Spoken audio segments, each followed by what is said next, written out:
Twongeye tubahaye ikaze mwese tubifuriza intangiriro z'icumweru ciza muherereye mwese ku migabane y'isi itandukanye. Tubahaye ikaze tuje rero kugaruka ku makuru yacu agezweho kano kanya ku itariki 17 z'ukwezi kwa 11 uyu mwaka w'ibihumbi 2025.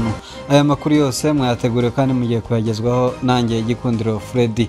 Aya makuru yacu rero akaza kuza kwibanda kuri izi ngingo z'ingenzi zikurikira. Drone rero ziturutse Bujumbura zateye ibisasu hatuye abanyamurenge mu misozi muremire y'Imurenge. Ibyo bitero rero ubwo bikaba byaraye bigabwe kuri iki cyumweru mu ijoro rishira kuri uyu wa mbere ku itariki 17 z'uku kwezi kwa 11. Ahagabwe igitero cy'indege zitagira abapilote zizwi ku izina rya drone zarase ibisasu mu misozi miremire y'Imurenge mu ntara ya Kivu y'Amajyepfo mu gace ka Rwitsankuku gatuwe n'abanyamurenge. Nubwo ibitero bikomeje kugabwa mu misozi miremire ariko kandi turabibutsa ko hano AFC 23 MRDP twirwaneho ngo yigaruriye uduce tubiri dushya mu mirwano ikaze muri Shabunda. Turaza kandi ku itangazo ryasohowe n'ihuriro Alliance Fleuve Congo ryamaganye icyemezo cya Perezida Kisegeti ifungurwa ry'ikibuga cy'indege cya Goma adafatanije n'ababifite mu maboko. Turaza kandi kugaragaza aho M23 yerekanye amafoto ya drone y'ingabo za Congo iherutse guhanurwa na M23 ifatikanyije na twirwaneho. Munyemere tugaruke ku makuru ku buryo burambuye nyuma y'aka karuhuko gatoya. Mwibutsa kureba hasi aho rero wewe utari wakora subscribe kugira ngo ubashe gukora subscribe kugira ngo ibiganiro byacu bizajye bikugeraho igihe.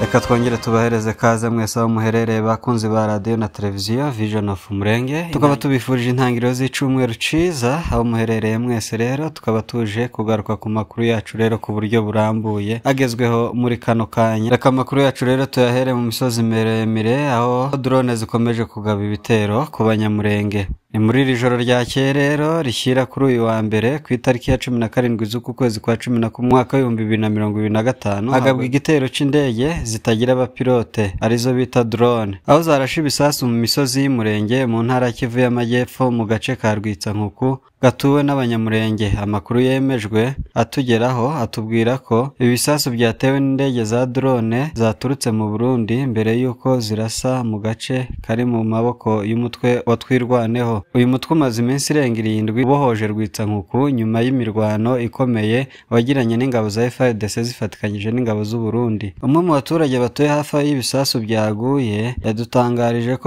byaturutse mu masaha ya saa 8 z'urukerera. Kugeza ubu ntiharamenyekana neza ibyangiritse, gusa amakuru yemeza ko ibisasu byaguye mu baturage bigatera ubwoba n'imvururu muri ako gace. Biravugwa ko kandi no kuri uyu wa gatanu w'icumweru dusoje drone zavaga i Bujumbura zarashe mu gace ka Mikenke ariko icyo gihe ntibyangije byinshi kuko byaguye mu nyubako abaturage bari bamaze kuvamo. Ibi bitero bikomeje kuzana umwuka mubi hagati y'u Burundi n'abanyekongo bo mu bwoko bw'abanyamurenge.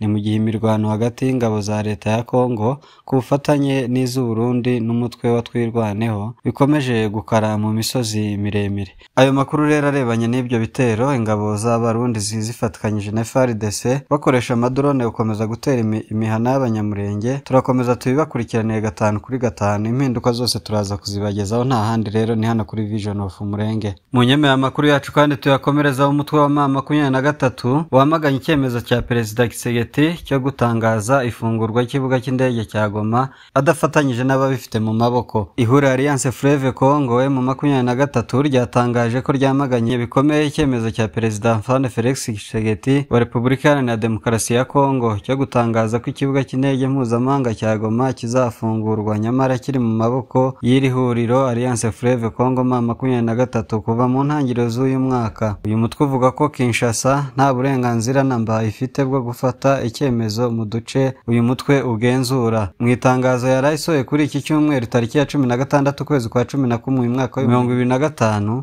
ihuriro Alliance Fleuve Congo AFC M23 yavuze ko icyemezo cya Perezida Tshisekedi ari icyifuzo cy'amarangamutima ndetse ko kitajyanye n'ukuri ku murongo w'imirwano iri mu burasirazuba bwa Repubulika Iharanira Demokarasi ya Congo. Uyu mutwe ushinja leta ya Kinshasa gushaka kugaragaza ibikorwa bya politike bidafite ishingiro. Bakomeza bavuga ko Kinshasa nta burenganzira cyangwa ubufasha ifite bwo gutekereza ku ifungurwa ry'iki kibuga cy'indege cyangijwe ndetse kigasahurwa n'ingabo za leta FARDC n'abafatanyabikorwa babo mbere y'uko ikibuga gifatwa. M23 ikomeza ivuga ko ikibuga kizafungurwa gusa nabo igihe bazaba bashoje imirimo yo kugisana no kugushyira ku murongo, si ku itegeko rya Perezida Tshisekedi cyangwa undi wese utabifite mu maboko. Uyu mutwe watangaje ko ukomeje gukurikirana mu buryo burambye ibirimo kuba ku mirongo y'imirwano, harimo koherezwa kw'ingabo za FARDC mu bice bitandukanye, ibikoresho bya gisirikare biri koherezwa ku rugamba n'ubufasha buhabwa abacanshuro n'indi mitwe yitwaje intwaro iri ku ruhande rwa leta. M23 ikomeza ivuga ko ibi byose bigaragaza ko Kinshasa idashishikariye umuti w'ibibazo ahubwo ikomeje ibikorwa bishyushya urugamba. Mu gice cya gatanu cy'iri tangazo M23 MLDP Twirwaneho yongeye kugaragaza ko idashaka kwivanga mu bibazo bireba umubano w'u Rwanda n'uwa Kongo. Uyu mutwe uvuga ko ikibazo cya Kinshasa na Kigali ari urwikekwe rwa politike rwa leta ya Kongo rudafite aho ruhuriye nabo. Rigira riti ni ingenzi kumvikanisha ko ikibazo kiri hagati ya Kongo n'u Rwanda bitatureba. Ni inshingano za Kinshasa gukemura ibibazo batabidushoyemo. Bityo M23 ishinja Kinshasa gukoresha urwitwazo rw'u Rwanda mu rwego rwo kwerekana isura itari mu ruhando rwa politike mpuzamahanga.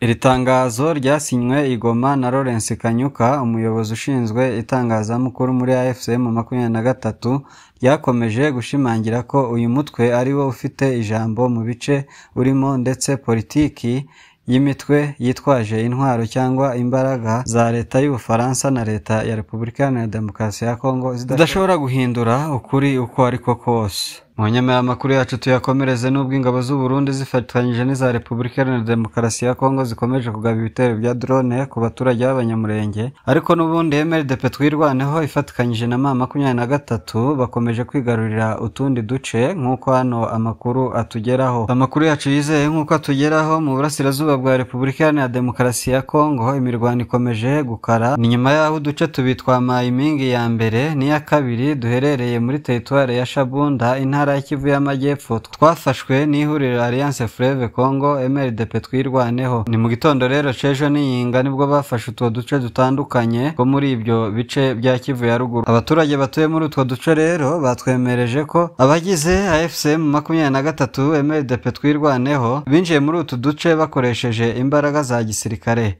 aho bahanganye bikomeye n'ingabo za leta ya Kongo FARDC. Iyi mirwano ikaba yarasize ingabo za FARDC ziburiye benshi mu basirikare bazo, mu gihe abandi bahungiye mu mashyamba ya Shabunda, kimwe mu bice bigoranye kugeramo. Kugeza ubu nta mubare wemejwe w'abaguye cyangwa abakomeretse watangajwe ku ruhande rwa leta cyangwa izindi nzego zijejwe kubitangaza. Kubera Shabunda itagira imihanda ihuza ibice byinshi byayo, amakuru atinda kugera hanze, bigatuma n'imbaraga zo gutabara zigera mu gace k'imirwano bitinze. Ubuyobozi bwa teritwari ya Shabunda ndetse n'ingabo za leta ntibaragira icyo batangaza ku ifatwa rya Mayimingi ya mbere ndetse na Mayimingi ya kabiri, mu gihe abatuye hafi y'utwo duce bavuga ko abaturage benshi bakomeje guhunga berekeza mu bice bibarwa nk'ibitekanye. Ifatwa ry'utu duce rije mu gihe ibikorwa bya AFCM 23 MLDP Twirwaneho bikomeje kwaguka mu burasirazuba bwa Repubulika Iharanira Demokarasi ya Kongo.